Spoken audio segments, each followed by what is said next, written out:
Hi, I'm Tim Woodruff, and this is your 2-minute demo of the Tanium Live CI Introspect UI ServiceNow application. In this demo, we'll see how to use the Tanium Live UI to troubleshoot a major incident where an important business service has gone down. This is a major incident ticket in ServiceNow. It was automatically created by an alert from some monitoring tool and updated by another agent who escalated the ticket to us. The ticket is complaining that users can't make payments. To troubleshoot this issue, let's navigate to the ServiceNow dependency map for the retail point-of-sale service. In ServiceNow's dependency view, we can see that one CI has a warning symbol next to it indicating that something has gone wrong. Let's navigate back to the incident and click on the Launch Tanium Live UI button to see what's going wrong with this server. After a brief load time, we can see that the server's memory resources are pretty much maxed out. This is likely the reason for the service being down.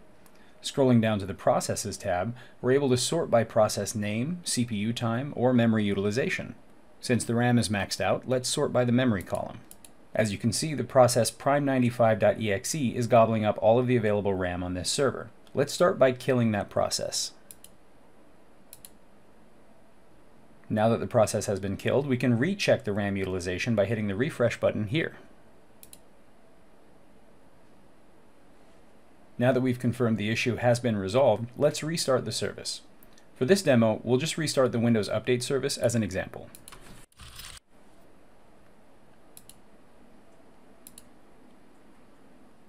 Now the issue should be resolved. We can test and verify issue resolution and then close the ticket.